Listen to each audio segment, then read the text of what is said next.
जय हिंद दोस्तों, Anil sir IT channel आपसे बहुत बहुत स्वागत है। National institute of technology NIT Hamirpur की तरफ से नॉन टीचिंग फैकल्टी की रिक्रूटमेंट निकल के आ चुकी है दोस्तों, जिसमें टेक्नीशियन, सीनियर टेक्नीशियन जैसे कई सारे पोस्ट हैं, जिनमें ITI, diploma, 12th, BE, BTech, यहाँ तक कि BA, BSc, BCom जैसे कई अलग अलग क्वालिफिकेशन पे 84 सीटों पे परमानेंट वैकेंसी निकल के आ चुकी है दोस्तों, जिसके बारे में आज के इस वीडियो में हम बात करने वाले हैं। चैनल पे नए आए तो सब्सक्राइब कर लीजिए, बेल आइकन को ऑल पर प्रेस कर लीजिएगा। और भी कई सारी वैकेंसियां हैं, अप्रेंटिसशिप मेरिट लिस्ट है, रेलवे अप्रेंटिसशिप है, उसको चेकआउट कर लीजिएगा इस वीडियो को कंप्लीट होने के बाद, ठीक है। अनिल सर IT वेबसाइट पे जब करियर ऑप्शन पे जाइएगा तो यहाँ पर आपको देखने को मिलेगा अप्लाई करने का लिंक और नोटिफिकेशन और भी कई सारी वैकेंसी की जानकारी, तो एक बार चेकआउट कर लीजिएगा। यहाँ पर सभी जानकारी आपको देखने को मिल जाएगा, साथ ही साथ नोटिफिकेशन भी आप डाउनलोड कर पाएगा, ठीक है। तो डाउनलोड कर लीजिए। तो हम बात कर लेते हैं इसका ऑफिशियल नोटिफिकेशन, देख लेते हैं क्या क्या एलिजिबिलिटी कंडीशन है, पूरी जानकारी। तो नॉन टीचिंग पोजीशन है, NIT जो है हमीरपुर की तरफ से निकल के आया है, जिनमें एक पोस्ट देखिएगा senior scientific officer, senior scientific officer, technical officer के लिए है। ITI के लिए यहाँ पर वैकेंसी है टेक्नीशियन का 22 पोस्ट पे, सीनियर टेक्नीशियन का 11 पोस्ट पे, दोनों ही IT पास आउट के लिए है। लेवल 3 और लेवल 4 की सैलरी है, अच्छी खासी आपको सैलरी देखने को मिल जाएगा, ठीक है।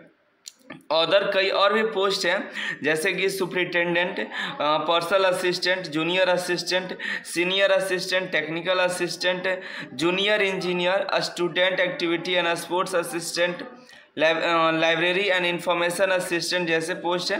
टोटल 84 पोस्ट है, अलग अलग पोस्ट है, अच्छी खासी सैलरी है यहाँ पर देखिएगा। और आगे की बात करें, इसका फॉर्म भरने का लास्ट डेट याद रखिएगा 10 जुलाई 2023 फॉर्म भरने का लास्ट डेट है। और देखिए क्वालिफिकेशन हम देखिए तो यहाँ पे आपको क्वालिफिकेशन की पूरी जानकारी दी गई है, अलग अलग पोस्ट पे अलग अलग क्वालिफिकेशन यहाँ पे रखी गई है। नीचे की तरफ जाएगा तो अलग अलग कैरेट है, जो उसका कैरेट है। देखिए सीनियर साइंटिफिक के लिए 2 सीट है, 50 साल मैक्सिमम एज होना चाहिए, सैलरी देख पाइएगा। और यहाँ पे क्वालिफिकेशन देखिएगा तो BE, BTech, BSc, MCA degree जो है इसके लिए एलिजिबल है, एक्सपीरियंस 5 सालों का मांगा गया है, PhD डिग्री है तो आपके इसके लिए डिजायरेबल है। अब पहले टेक्नीशियन वाला को देख लेते हैं, उसके बाद और भी जो पोस्ट है उसके बारे में आपको बता देते हैं। देखिए ये जो टेक्नीशियन पोस्ट है, यहाँ देखिए टेक्नीशियन पोस्ट में देखिए 22 सीट है, जिसमें UR का 11, EWS 2, SC का 3, ST का 1, OBC का 5 है, ठीक है। 27 साल मैक्सिमम एज लिमिट रखा गया है। और यहाँ पे क्वालिफिकेशन देखिएगा तो 12th पास आउट होना चाहिए, 60% मार्क्स। अगर 12th नहीं पास आउट है तो ITI पास आउट है 1 सालों का, तो भी आप इसके लिए एलिजिबल है। और ITI आपका 2 साल का है, 10th प्लस 2 साल का ITI है तो भी आप इसके लिए एलिजिबल है। डिप्लोमा 3 साल का है तो भी आप इसके लिए एलिजिबल है दोस्तों, ठीक है। दिक्कत थोड़ी सी यहाँ पे ये आ रही है कि ITI सर्टिफिकेट में आ गया 2 सालों का एप्रोप्रिएटेड ट्रेड, यहाँ पे ट्रेड का नाम नहीं बताया गया, जिससे आपको दिक्कत का सामना थोड़ा सा हो सकता है। आप सवाल जरूर पूछें कौन कौन से ट्रेड है, तो इससे ये ट्रेड नहीं बताया गया कौन कौन से ट्रेड है जो आप इसके लिए एलिजिबल होंगे। तो देखिए जो भी इंजीनियरिंग ट्रेड है ITI का, वो लगभग सभी यहाँ पे एलिजिबल हो जाएंगे, ठीक है। यहाँ पर आगे बात करें सीनियर टेक्नीशियन में, सीनियर टेक्नीशियन में 11 पोस्ट है, ग्रुप C का पोस्ट है, मैक्सिमम 33 साल एज लिमिट रखा गया है, जिसमें भी 12 पास आउट है, एलिजिबल है। 12th नहीं किए हैं तो आप ITI 1 साल का किए हैं या ITI 2 साल का किए हैं तो आप इसके लिए एलिजिबल है। अगर ITI नहीं किए, डिप्लोमा किए हैं तो आप इसके लिए एलिजिबल है। अगर आपके पास बैचलर डिग्री है तो डिजायरेबल है। इसी तरह से फार्मासिस्ट में जाइएगा तो फार्मासिस्ट में 2 साल का डिप्लोमा यहाँ से मांग गया है, या 12th होना चाहिए, फिजिक्स, केमिस्ट्री, मैथ किसी एक में, ठीक है। आगे हम इसी में देखिएगा तो आपको टेक्नीशियन हो गया, इसी में देखिए लाइब्रेरी इंफॉर्मेशन में देखिएगा तो यहाँ पे बैचलर डिग्री होना चाहिए, BA, BSc या BCom किसी में से होना चाहिए, या और आपके पास बैचलर डिग्री होना चाहिए लाइब्रेरी एंड इंफॉर्मेशन साइंस में। अगर आपके पास पोस्ट ग्रेजुएट डिप्लोमा लाइब्रेरी से है तो आप इसके लिए एलिजिबल होंगे। वहीं पर यहाँ पे देखिए स्टूडेंट SCS असिस्टेंट में तो फिजिकल एजुकेशन से बैचलर होना चाहिए। जूनियर इंजीनियर में देखिए देखिए तो BE BTech मांगा गया है, डिप्लोमा मांगा गया है सिविल या इलेक्ट्रिकल से, तो इसके लिए एलिजिबल है। और वहीं पर देखिएगा आपको टेक्निकल असिस्टेंट में तो BE BTech MCA वाला एलिजिबल है, डिप्लोमा है तो आप इसके लिए एलिजिबल है। बैचलर डिग्री साइंस से है, BSc है वो भी एलिजिबल है, मास्टर डिग्री साइंस से है वो भी इसके लिए एलिजिबल है।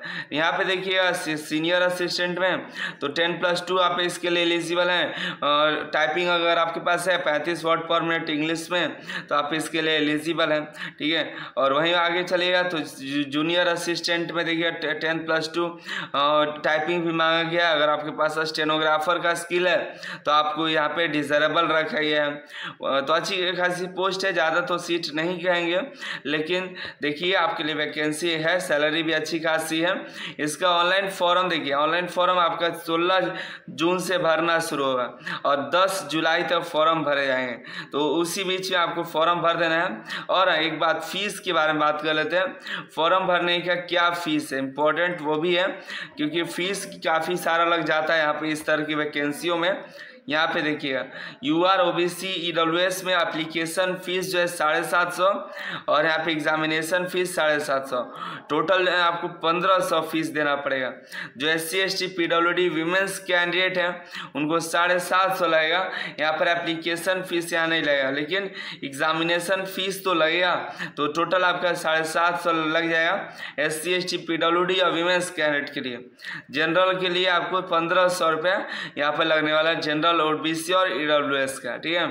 तो अपना एक बार चेकआउट कर लीजिएगा, एलिजिबल होंगे तो फॉर्म को अप्लाई कर दीजिएगा। एक बार अच्छे से नोटिफिकेशन देख लीजिएगा। सिलेक्शन का जो प्रोसेस है यहाँ पर देखिएगा तो पहले स्क्रीनिंग टेस्ट किया जाएगा, पोस्ट वाइज आपका ट्रेड टेस्ट के लिए बुलाया जाएगा, फिर यहाँ पर रिटेन टेस्ट भी होने वाला है अलग अलग पोस्ट का। यहाँ पे देखिए रिक्रूटमेंट का जो लेवल है क्लियरली मेंशन नहीं किया है इसमें, लेकिन यहाँ पर देखिए बताया भी गया कि आपका जो इंस्टीट्यूट के वेबसाइट पे आपको रिक्रूटमेंट का प्रोसेस जो है अवेलेबल करा दिया जाएगा। लेकिन यहाँ पर स्किल टेस्ट और पर्सनल इंटरव्यू के बारे में बताया गया है, लेकिन आपका यहाँ पर रिटन टेस्ट भी होने का अनुमान है, उसी के आधार पर भी सिलेक्शन किया जाएगा, ठीक है। यहाँ पे स्क्रीनिंग टेस्ट का सिलेबस जो है अपलोड किया जाएगा ऑफिशियल वेबसाइट पर। हम ऑफिशियल वेबसाइट का लिंक दे देंगे, वहाँ से आप रेगुलर चेकआउट भी कर पाए। फिलहाल आप ध्यान रखिए आपका स्किल टेस्ट, इंटरव्यू और रिटन टेस्ट के आधार पर सिलेक्शन होगा, और सिलेबस की पूरी जानकारी इस पर नहीं दी गई। सिलेबस एक अलग से जारी किया जाएगा, जैसे जारी होता है तो आपको टेलीग्राम चैनल पर हम अपलोड कर देंगे। आप भी ऑफिशियल वेबसाइट पर रेगुलर चेकआउट कर सकते हैं, डिस्क्रिप्शन में आपको लिंक मिल जाएगा। यहीं पर देखिए तो अभी 2 तरह का नोटिस है, एक ऑफिशियल नोटिफिकेशन और रूल है। इसमें क्या क्या सिलेक्शन का जो प्रोसेस है, इसमें क्या क्या एलिजिबिलिटी कंडीशन वो दिया गया है। और फॉर्म भरने का जो लिंक है 16 जून को एक्टिवेट किया जाएगा, उसके बाद फॉर्म अप्लाई कर पाएंगे। एलिजिबल और इच्छुक कैंडिडेट फॉर्म को अप्लाई करेगा। फॉर्म भरने का तो फीस ज़्यादा है, अपने अनुसार देख करके फॉर्म अप्लाई करेगा।